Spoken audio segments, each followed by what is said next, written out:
Now let's talk about filling the system a little bit. In the manual for the boiler, they talked about pressure testing the system. Now you could do that once you got it together. You could shut this valve off and you could shut this valve off, and you could hook up some water to this hose bib and hook it up to this hose bib, and you could flow water through the boiler with your pump, go back into the bucket, circulate it around from the bucket again, and get it filled, and then slowly close off, I guess, this valve, and watch the pressure rise here to 20, 30, 40, whatever the pump can put out. I think it's only like 30 psi, 25 or 30 psi. Close this valve out, watch it rise till it stops, and then close this ball valve off, and now you've got a sealed system with some water in it and pressure in it to see if it leaks. So that's a way you could do it. Or you could just fill the system and gamble that there's going to be no leaks within the boiler itself. And I hope there's going to be no leaks in this assembly that I put together. As you can see, I soldered everything. I didn't use that clamping device that we talked about. I've kind of vetoed out of that because soldering is a little bit more neat, and it's, again, all these fittings are expensive. Just to let you know, just these fittings alone here and here, it's almost $300 worth of stuff, because once we go to 1-inch pipe, it's a bit more expensive. It's amazing. It's just amazing how the cost adds up. So filling the system. Say you decided you didn't want to pressure test it, and you want to pressure test it just by filling the whole system. What you would do is you would have a hose on here into the bucket, this valve open, a hose on here into the bucket. So you'd have two return hoses into a bucket, and then you'd have one discharge hose, or adding hose, and that would be into this fitting where this ball valve is going to be down here.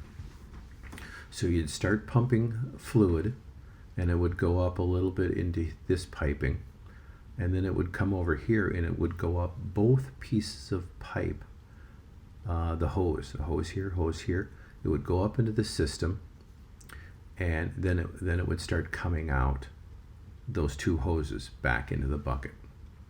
Well, then what you do is you would close off this valve here, and once you close off this, no, excuse me, you'd close off this valve here.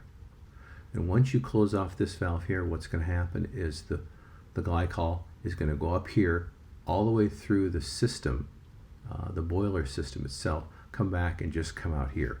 So now you're purging the boiler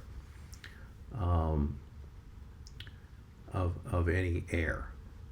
So you'd run that for a while to see if make sure there's all air out of the system, and that is, you'd look at the hose that's in the bucket, submerged in the glycol, to see if there's any bubbles coming out of the system. And once there's no bubbles, you've purged all the air out of the system. So when you do it, both of them at first, before that, when you were doing both of them, when glycol was coming out of here, that you're getting this one out of air and this one out of air, and then when you close this one down, it starts going through, you're getting the boiler out of air. You might get some air back into this line again.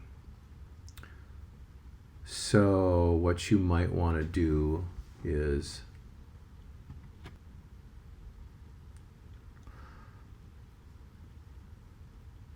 close this valve, because both of these big ball valves will be open. If you close this ball valve, and then most of all the glycol is going to go up here and come just straight out this hose bib. So that would purge this line again. So you could alternate shutting these valves on and off to purge back and forth to make sure that you get all the glycol or all the air out of the system. I'm sure we'll be talking about this again. It's not as easy as it sounds but you have to think through it in order which way the flow is going and to get the air out of the system.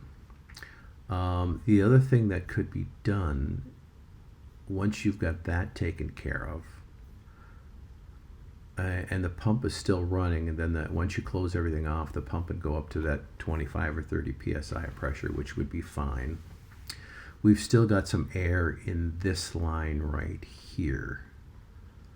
Not so much in this line, but we've got some air in this line. So what you could do is put a hose on that other hose bib on this header over here and put it in the bucket after you've maybe done these two and everything is closed up.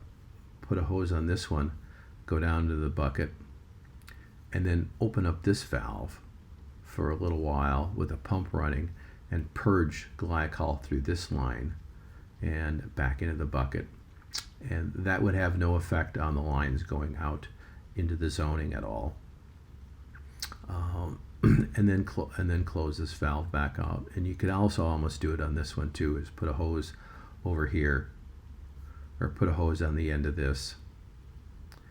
And yeah, I had my mouse off the page, so put a hose on the hose bib of this one, and then once that's shut off, put a hose bib on this one, and then bleed it back into the bucket, and then close the valve again, and then pressurize the whole system up to 20 psi with the pump, and then see if anything leaks. Cross your fingers that nothing leaks. It shouldn't. I mean, I know you've had some problems with some of these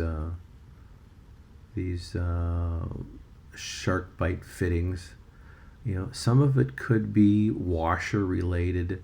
When you push a piece of pipe in there, sometimes the outer edge of the pipe has a little burr on it, and if you don't get it lined up and you don't slowly push it in there, there's an O-ring in there that could come off its seat.